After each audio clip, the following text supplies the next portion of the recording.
Raka menatap layar ponselnya yang memperlihatkan foto-foto lama dari album digitalnya. Jari-jarinya berhenti menggulir ketika ia menemukan foto kelasnya saat masih duduk di bangku kelas 1 SMA. Sebuah senyum tipis terbentuk di bibirnya, sementara pikirannya melayang jauh ke masa remaja, ke saat di mana perasaan yang tak terungkap pernah ia simpan rapat-rapat. Saat itu, Raka adalah remaja yang biasa saja. Ia bukan siswa paling cerdas di kelas, juga bukan yang paling populer. Ia lebih banyak menghabiskan waktu dengan teman-temannya, bermain bola sepulang sekolah, dan sesekali bercanda di kantin. Meski demikian, ada satu hal yang membuat hari-hari sekolahnya terasa lebih berwarna, kehadiran seorang gadis bernama Nadia. Nadia bukan tipe siswi yang mencolok.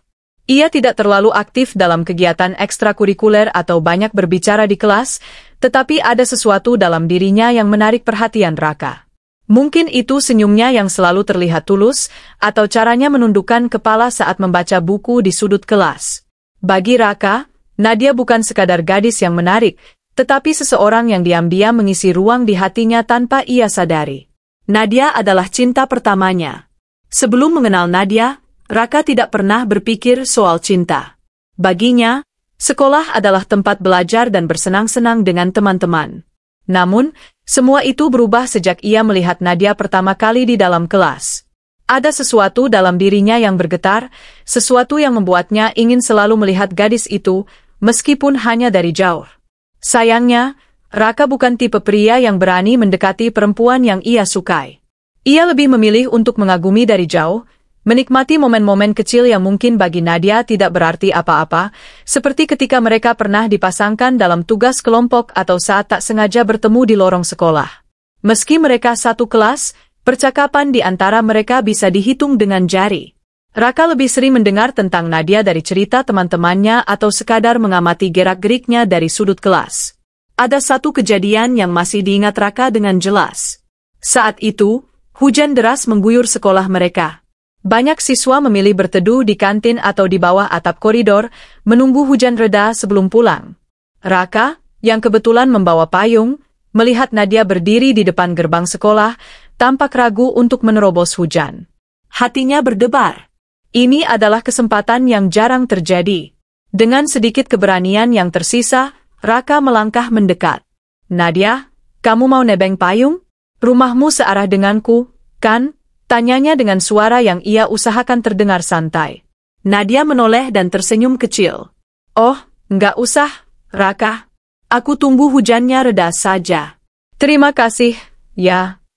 Raka mengangguk pelan, lalu kembali ke tempatnya berdiri.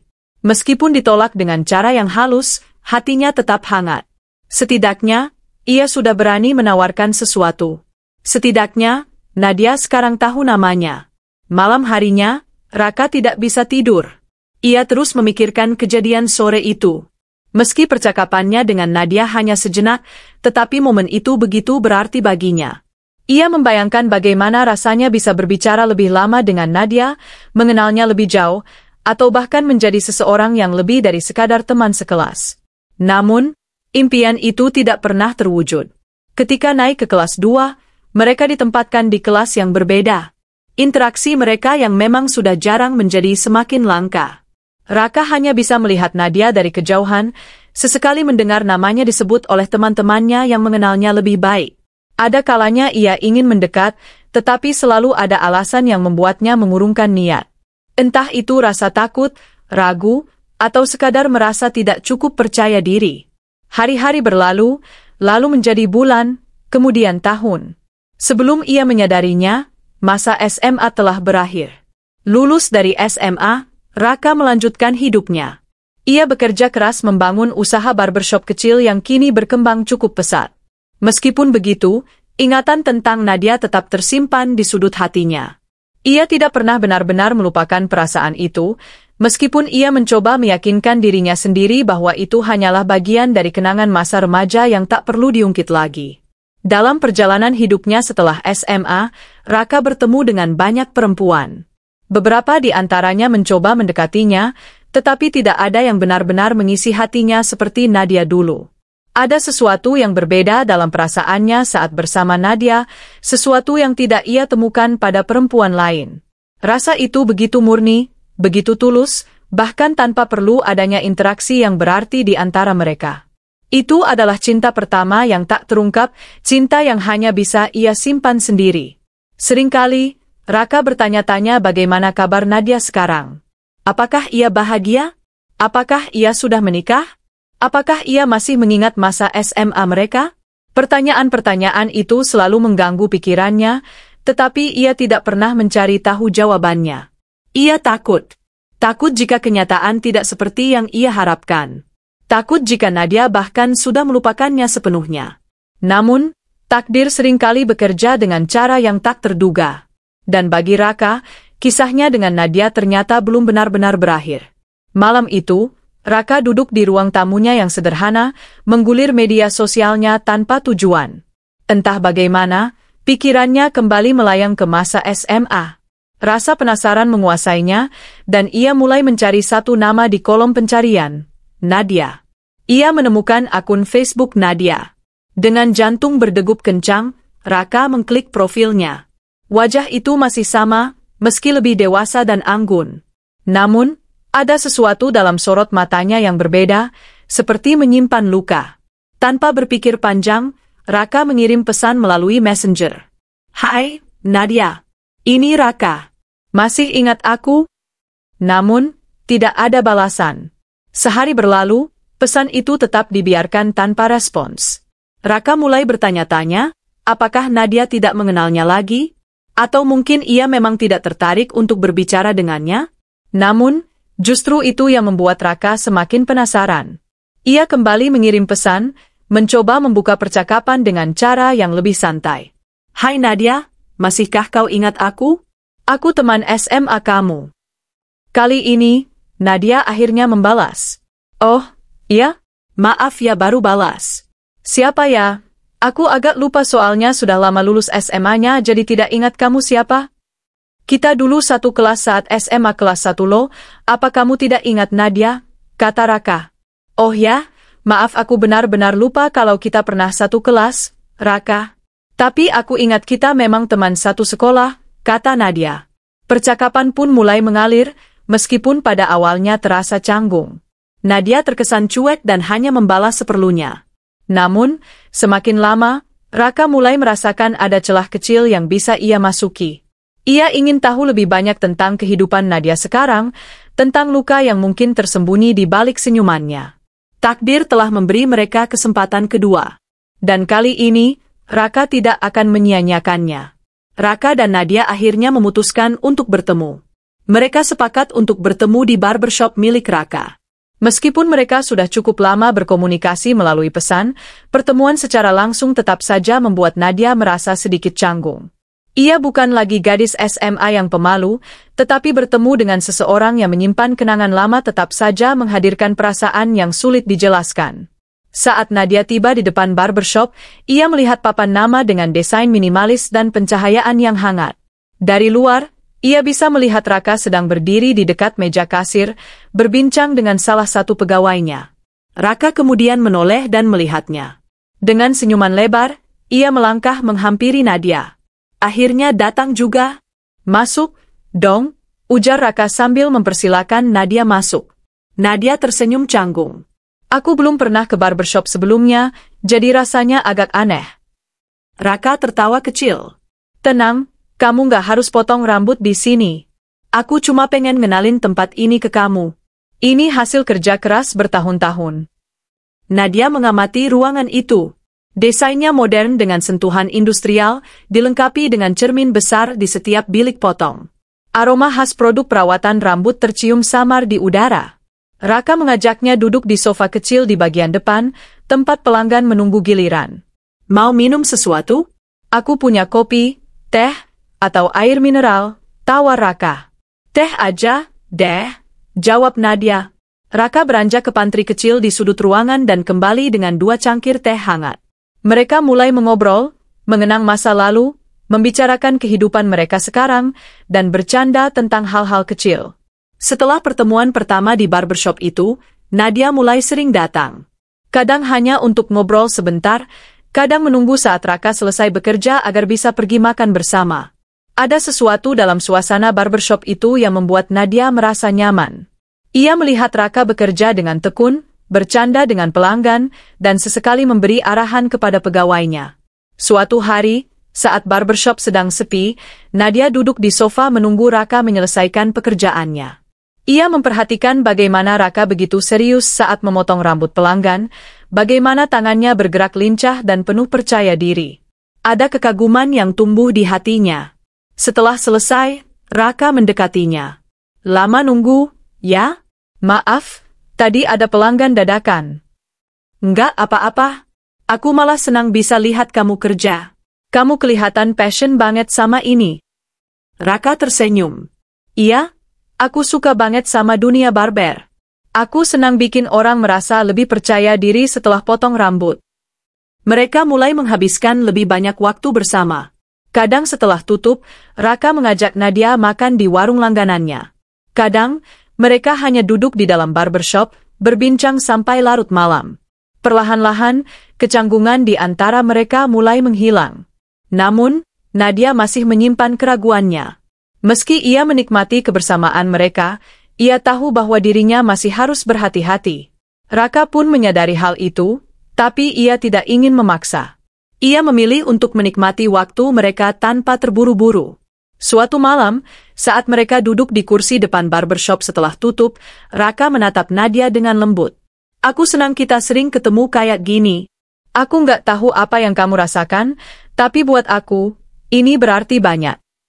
Nadia menundukkan kepala, tersenyum kecil. Aku juga senang, Raka. Tapi aku masih butuh waktu. Aku nggak mau semuanya terasa terlalu cepat.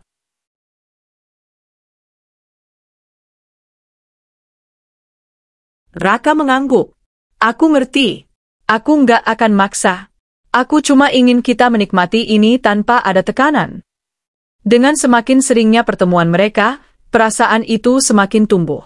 Nadia mulai merasa lebih nyaman, meskipun masih ada sisi malu-malu dalam dirinya. Dan Raka, untuk pertama kalinya, merasa bahwa cinta pertamanya mungkin masih memiliki kesempatan untuk terwujud.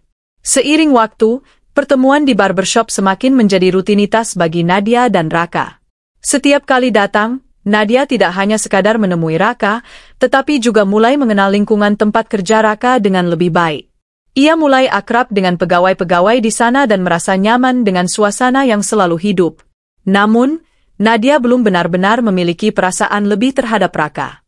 Ia menikmati kebersamaan mereka, tetapi hatinya masih terasa tertutup. Baginya, Raka adalah sosok yang baik dan menyenangkan, tetapi belum tentu lebih dari itu. Meski begitu, Raka tidak menyerah. Suatu hari, setelah tutup barbershop, Raka mengajak Nadia berbicara lebih serius. Mereka duduk berdua di sofa kecil di sudut ruangan, hanya ditemani oleh lampu redup dan aroma khas dari barbershop. Nadia, aku tahu mungkin ini terlalu cepat, tapi aku ingin jujur sama kamu. Aku suka kamu. Dari dulu, sejak SMA, aku sudah menyukai kamu. Aku nggak minta jawaban sekarang, tapi aku ingin kesempatan untuk ada di dekat kamu. Bolehkah aku punya kesempatan itu? Nadia terdiam sejenak. Ia menatap Raka, mencoba memahami perasaan yang perlahan muncul di dalam dirinya. Hatinya masih ragu, tetapi ia melihat kesungguhan di mata Raka. Pria itu tidak terburu-buru, tidak memaksa. Hanya meminta satu hal, kesempatan. Akhirnya, dengan suara pelan, Nadia menjawab, aku nggak tahu apa aku bisa mencintai lagi seperti dulu, Raka. Tapi, aku akan mencoba membuka hati. Sejak saat itu, Nadia mulai berusaha memberi ruang bagi Raka dalam hidupnya. Ia membiarkan dirinya mengenal Raka lebih dalam, mencoba memahami pria yang dulu hanya sebatas teman sekelas. Ia mulai memperhatikan hal-hal kecil yang sebelumnya luput dari perhatiannya, cara Raka tersenyum, bagaimana ia berbicara dengan penuh semangat, dan bagaimana ia memperlakukannya dengan begitu sabar.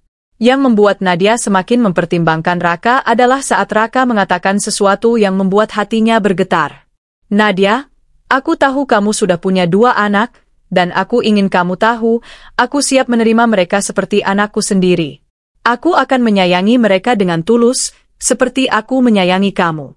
Aku nggak hanya ingin jadi bagian dari hidup kamu, tapi juga hidup mereka. Nadia menatap Raka, Hatinya terasa hangat. Tidak semua pria bisa berkata seperti itu dengan penuh keyakinan. Ia mulai berpikir bahwa mungkin, hanya mungkin, Raka benar-benar orang yang tepat untuknya. Meskipun masih ada ketakutan dalam dirinya, Nadia tidak bisa mengabaikan kenyamanan yang ia rasakan saat bersama Raka. Ia mulai menyadari bahwa mungkin, hanya mungkin, cinta bisa tumbuh kembali di hatinya.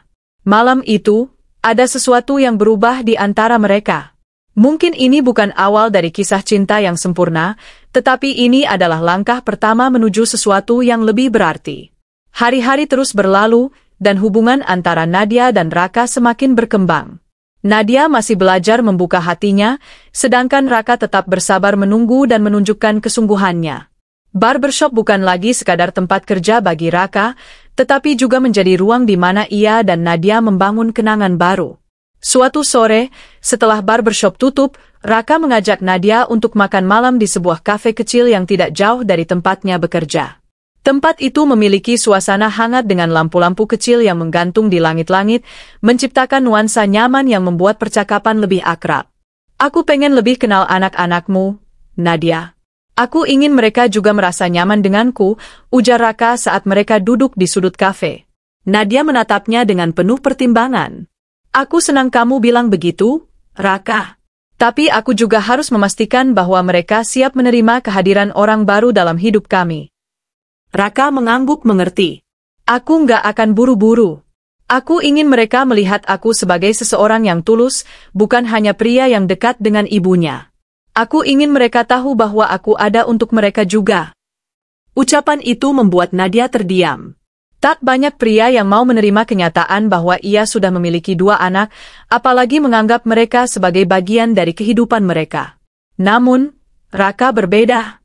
Ia tak hanya mencintai Nadia, tetapi juga ingin menjadi bagian dari keluarganya.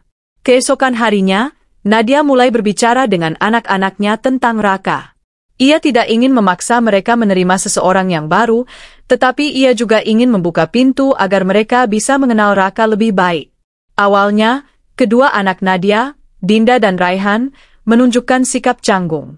Mereka belum benar-benar mengerti bagaimana perasaan ibu mereka, tetapi mereka juga melihat bagaimana Nadia tampak lebih bahagia sejak sering bertemu dengan Raka. Beberapa hari kemudian, Raka akhirnya bertemu dengan Dinda dan Raihan di sebuah taman bermain.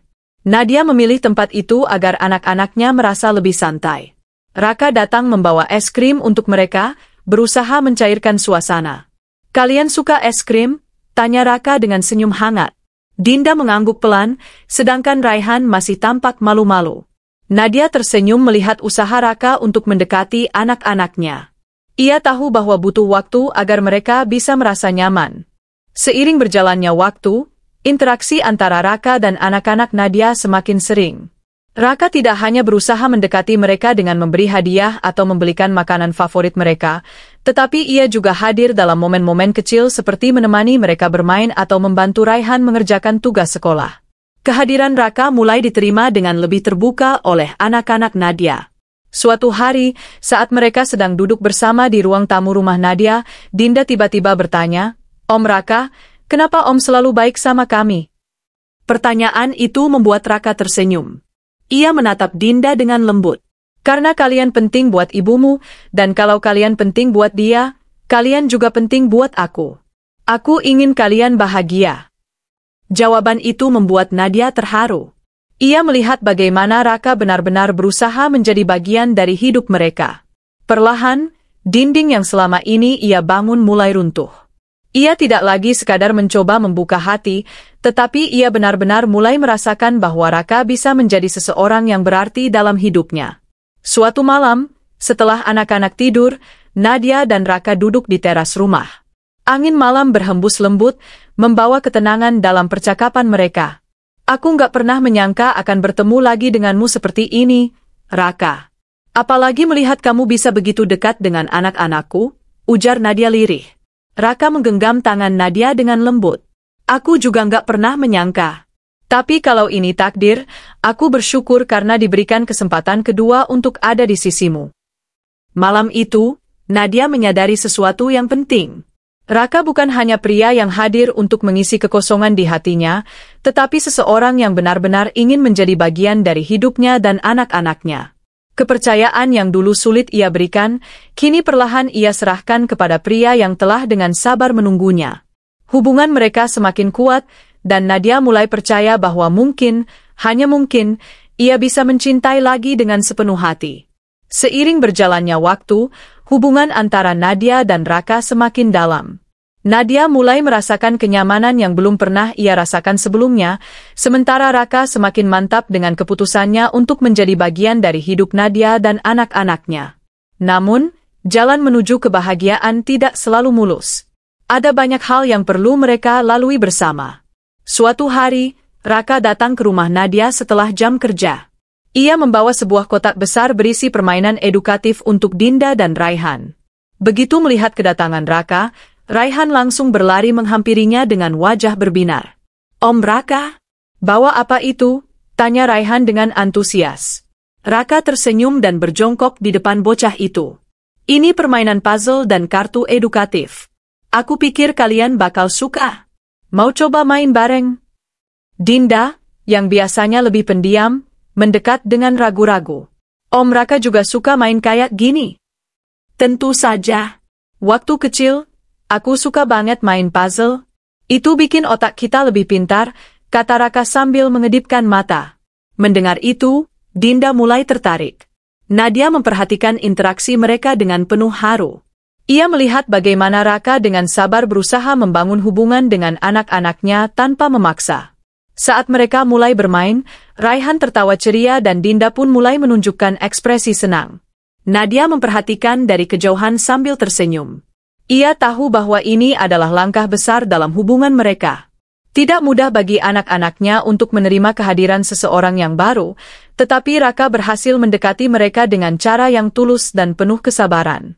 Beberapa minggu kemudian, Raka mengajak Nadia dan anak-anaknya untuk pergi ke sebuah taman hiburan. Ini adalah pertama kalinya mereka menghabiskan waktu bersama di luar rumah. Perjalanan ini menjadi momen penting bagi mereka semua. Saat tiba di taman hiburan, Raihan tampak sangat antusias. Ia berlari ke sana kemari, melihat wahana dengan mata berbinar. Dinda, meskipun masih canggung, perlahan mulai menikmati suasana. "Om Raka, aku mau naik komedi putar," seru Raihan sambil menarik tangan Raka. Raka tertawa. "Ayo, kita naik bareng." "Kak Dinda mau ikut." Dinda ragu-ragu sejenak, tetapi ketika melihat ibunya tersenyum dan mengangguk, ia akhirnya ikut bersama mereka. Nadia memperhatikan dari kejauhan dengan hati yang hangat. Ia melihat bagaimana anak-anaknya mulai membuka hati untuk Raka. Saat mereka turun dari wahana, Raka menggendong Raihan di pundaknya, membuat bocah itu tertawa kegirangan. "Om Raka kuat banget. Kayak superhero," katanya. Dinda, yang biasanya pendiam, juga akhirnya tersenyum. "Terima kasih ya, Om, udah ajak kita ke sini." Ucapan itu membuat Raka terharu. "Sama-sama, Kak Dinda. Aku senang bisa bareng kalian." Nadia yang melihat semua itu merasa semakin yakin bahwa Raka memang seseorang yang bisa ia percayai. Ia bukan hanya mencintai Nadia, tetapi juga benar-benar menerima anak-anaknya dengan tulus. Namun, kebahagiaan ini tidak datang tanpa rintangan. Beberapa orang di sekitar Nadia mulai berbisik-bisik tentang hubungannya dengan Raka. Beberapa kerabat bahkan menasihatinya untuk tidak terburu-buru, mengingat pengalaman pahitnya di masa lalu. Suatu malam, setelah anak-anak tidur, Nadia dan Raka berbicara di teras rumah. "Raka, kamu tahu kan kalau banyak orang yang mempertanyakan hubungan kita? Mereka bilang aku harus lebih hati-hati," kata Nadia dengan nada ragu. Raka menghela napas dan menggenggam tangan Nadia. "Aku paham, Nadia. Aku juga nggak mau kamu merasa terburu-buru. Aku ada di sini bukan hanya karena aku ingin bersamamu, tapi karena aku benar-benar ingin membangun masa depan bersama kalian." Nadia menatap mata Raka, mencari kepastian di sana. "Tapi bagaimana kalau anak-anak masih butuh waktu lebih lama? Aku nggak mau memaksa mereka." Raka tersenyum. "Aku juga nggak akan memaksa. Aku akan tetap ada di sini, kapanpun mereka siap. Yang penting, aku ingin mereka tahu bahwa aku akan selalu menyayangi mereka seperti anak-anakku sendiri." Mendengar itu, Nadia merasa hatinya semakin tenang. Raka adalah seseorang yang benar-benar menghargai perjalanan mereka dan tidak memaksakan keinginannya. Seiring berjalannya waktu, kehadiran Raka dalam kehidupan Nadia dan anak-anaknya semakin kuat. Ia sering mengantar dan menjemput anak-anak dari sekolah, menemani mereka belajar, bahkan ikut serta dalam kegiatan keluarga yang sebelumnya hanya dilakukan oleh Nadia seorang diri. Suatu hari, Raihan pulang sekolah dan langsung menghampiri ibunya dengan wajah berbinar. "Bu, tadi aku gambar keluarga di sekolah." Nadia tersenyum. "Oh ya? Boleh ibu lihat?" Raihan dengan bangga menunjukkan gambarnya. Di dalamnya, ada sosok dirinya, Dinda, ibunya, dan Raka. Nadia terdiam sejenak, lalu menatap anaknya. "Raihan, kenapa kamu gambar Om Raka di sini?" Bocah itu mengangkat bahunya. "Karena Om Raka selalu ada buat kita. Kayak ayah." "Boleh, kan, Bu?" Mata Nadia sedikit berkaca-kaca. Ia tahu bahwa ini adalah bukti bahwa anak-anaknya mulai menerima Raka sebagai bagian dari keluarga mereka. Malam harinya, Nadia menceritakan hal itu kepada Raka. Raka terdiam sesaat, lalu menggenggam tangan Nadia erat. "Aku nggak tahu harus bilang apa, Nadia. Tapi aku janji, aku akan selalu ada untuk kalian. Aku nggak akan pergi." Momen itu semakin menguatkan hubungan mereka. Bagi Nadia, ini bukan lagi soal dirinya sendiri, tetapi juga tentang kebahagiaan anak-anaknya. Dan bagi Raka, ini bukan hanya tentang memenangkan hati Nadia, tetapi juga menjadi seorang ayah bagi dua anak yang sudah mulai menyayanginya. Takdir telah mempertemukan mereka kembali, dan kali ini, mereka tidak akan menyia-nyiakan kesempatan kedua yang diberikan kehidupan. Nadia mulai benar-benar percaya bahwa kebahagiaan bisa datang dari tempat yang tidak terduga. Dan Raka, yang sejak dulu menyimpan rasa, akhirnya bisa mewujudkan mimpinya untuk bersama wanita yang selalu ada di hatinya. Hari-hari berlalu dengan begitu cepat. Hubungan antara Nadia dan Raka semakin erat, dan anak-anaknya pun semakin nyaman dengan kehadiran Raka. Nadia yang semula ragu-ragu kini mulai lebih terbuka dan menerima bahwa mungkin kebahagiaan bisa datang untuk kedua kalinya dalam hidupnya. Namun, perjalanan mereka tidak selalu mulus. Ada banyak ujian yang harus mereka lalui, terutama saat masa lalu kembali menghampiri. Suatu hari, saat Raka sedang menutup barbershopnya, ia menerima telepon dari nomor yang tidak dikenal. Awalnya, ia ragu untuk mengangkatnya, tetapi firasatnya mengatakan bahwa panggilan itu penting. "Halo?" Raka menjawab dengan suara tenang. "Halo, Raka." Lama tidak bertemu, suara seorang pria terdengar di seberang telepon. Suaranya berat dan sedikit sinis. Raka mengernyit. "Siapa ini?" "Aku Damar, mantan suami Nadia." Darah Raka langsung berdesir. Nama itu bukan nama asing baginya. Damar, pria yang dulu meninggalkan Nadia dan anak-anaknya tanpa alasan jelas, kini tiba-tiba muncul kembali. Raka menggenggam ponselnya erat, mencoba mengendalikan emosinya. "Apa yang kamu mau?" Raka bertanya dengan nada dingin. "Aku ingin bertemu dengan Nadia dan anak-anakku. Aku menyesal telah meninggalkan mereka. Aku ingin menebus kesalahanku," jawab Damar. Raka menarik napas dalam-dalam. Ia tahu bahwa ini adalah hal yang sangat sensitif bagi Nadia. Ia tidak bisa mengambil keputusan sendiri. "Kalau kamu benar-benar ingin bicara dengan Nadia, bicaralah langsung dengannya. Aku bukan orang yang berhak memutuskan," kata Raka sebelum menutup telepon. Sepulangnya ke rumah, Raka langsung menemui Nadia. Wanita itu sedang menemani Raihan mengerjakan tugas sekolah ketika Raka datang dengan wajah serius. "Nadia, aku perlu bicara denganmu sebentar," ujar Raka. Nadia melihat ekspresi Raka yang tidak biasa dan mengangguk. Ia meminta Raihan untuk melanjutkan tugasnya sendiri, lalu berjalan bersama Raka ke teras rumah. "Ada apa?" tanya Nadia dengan sedikit khawatir. Raka menghela napas. "Damar meneleponku tadi. Dia bilang ingin bertemu denganmu dan anak-anak. Katanya, dia menyesal dan ingin menebus kesalahannya." Wajah Nadia langsung berubah. Ada campuran keterkejutan, marah, dan takut di matanya. "Damar? Setelah bertahun-tahun dia menghilang tanpa kabar, sekarang dia mau kembali. Aku tahu ini berat buatmu, Nadia. Aku nggak akan memaksamu untuk melakukan apapun. Aku hanya ingin kamu tahu bahwa aku di sini untuk mendukung apapun keputusanmu, ujar Raka dengan lembut. Nadia terdiam lama. Kenangan pahit tentang Damar kembali menghantui pikirannya.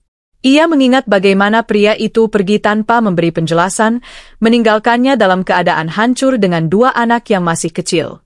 Namun, di sisi lain, Damar tetap ayah dari anak-anaknya. Bagaimana jika mereka ingin bertemu dengannya? Setelah beberapa saat, Nadia menghela napas panjang. Aku harus berpikir dulu, Raka. Aku tidak bisa mengambil keputusan ini begitu saja. Raka mengangguk. Aku mengerti. Aku hanya ingin kamu tahu bahwa aku akan selalu ada di sisimu, apapun yang terjadi. Beberapa hari berlalu, dan Nadia akhirnya memutuskan untuk berbicara dengan anak-anaknya tentang keinginan Damar. Saat makan malam, ia mengumpulkan keberanian untuk membicarakan hal itu. Dinda, Raihan, ibu mau bicara sesuatu dengan kalian, ujar Nadia dengan hati-hati. Anak-anaknya menatapnya dengan penasaran. Apa, Bu? Tanya Dinda. Nadia menatap mereka dengan lembut. Ayah kalian, Damar, menghubungi ibu. Dia bilang dia ingin bertemu dengan kalian. Ibu ingin tahu bagaimana perasaan kalian tentang itu. Ruangan menjadi hening. Dinda menunduk, tampak berpikir, sementara Raihan mengernyitkan dahi. Kenapa baru sekarang? Tanya Raihan dengan polos. Nadia mengusap rambut putranya. Ibu juga tidak tahu, Nak. Tapi ibu tidak ingin memutuskan ini sendiri. Kalau kalian tidak ingin bertemu, ibu akan mengerti. Dinda mengangkat kepalanya. Aku ingin tahu kenapa dia pergi, Bu. Aku ingin tahu alasan dia meninggalkan kita. Kalau dia benar-benar menyesal, aku ingin mendengarnya sendiri. Raihan masih tampak ragu, tetapi akhirnya ia mengangguk. Aku juga, tapi aku nggak mau dia bikin ibu sedih lagi. Nadia tersenyum, matanya sedikit berkaca-kaca. Terima kasih sudah jujur, Nak. Ibu akan mengatur pertemuan ini dengan hati-hati. Hari yang dinanti tiba. Nadia dan anak-anaknya bertemu dengan Damar di sebuah kafe kecil. Raka memilih untuk tidak ikut agar Nadia dan anak-anak bisa berbicara dengan Damar tanpa gangguan. Saat Damar muncul, Nadia hampir tidak mengenalinya. Ia tampak lebih tua, wajahnya sedikit tirus, dan ada sorot penyesalan di matanya. Terima kasih sudah mau datang, ujar Damar dengan suara pelan. Dinda menatapnya tajam. Kenapa baru sekarang, Ayah? Kenapa ayah meninggalkan kami dulu? Damar terdiam, lalu menghela napas. Ayah tidak punya alasan yang bisa membenarkan apa yang sudah ayah lakukan. Waktu itu, ayah merasa tertekan dengan kehidupan. Bukannya berusaha lebih keras, ayah malah memilih jalan yang salah. Ayah menyesal, Dinda. Sangat menyesal. Raihan menatap ibunya, lalu kembali melihat Damar. Ayah benar-benar menyesal? Ayah nggak akan pergi lagi. Damar menggeleng. Ayah ingin memperbaiki semuanya, kalau kalian mengizinkan. Percakapan mereka berlangsung lama. Ada air mata, kemarahan, dan kelegaan. Nadia melihat anak-anaknya berbicara dengan Damar dan merasa campur aduk. Ia tahu bahwa ini bukan keputusan yang mudah, tetapi ia ingin anak-anaknya memiliki kesempatan untuk mendapatkan jawaban yang selama ini mereka cari. Saat pertemuan berakhir, Dinda dan Raihan tidak langsung menerima Damar kembali begitu saja, tetapi mereka tidak menutup pintu sepenuhnya. Nadia tahu bahwa ini adalah awal dari perjalanan yang panjang. Ketika ia kembali ke rumah, Raka sudah menunggunya di teras. Ia menyambutnya dengan senyum hangat. Bagaimana? Nadia menghela napas dan tersenyum tipis. Banyak emosi yang bercampur. Tapi aku rasa, ini adalah langkah yang harus kami ambil. Raka menggenggam tangannya erat. Aku bangga padamu, Nadia. Aku akan selalu ada di sini untuk kalian. Malam itu, Nadia merasa lebih tenang. Ia tahu bahwa hidupnya tidak akan mudah, tetapi dengan Raka di sisinya, ia merasa lebih kuat. Ujian ini bukan akhir dari segalanya, tetapi awal dari perjalanan baru yang akan mereka hadapi bersama. Adapted from the Life Stories of A.S. O'Day.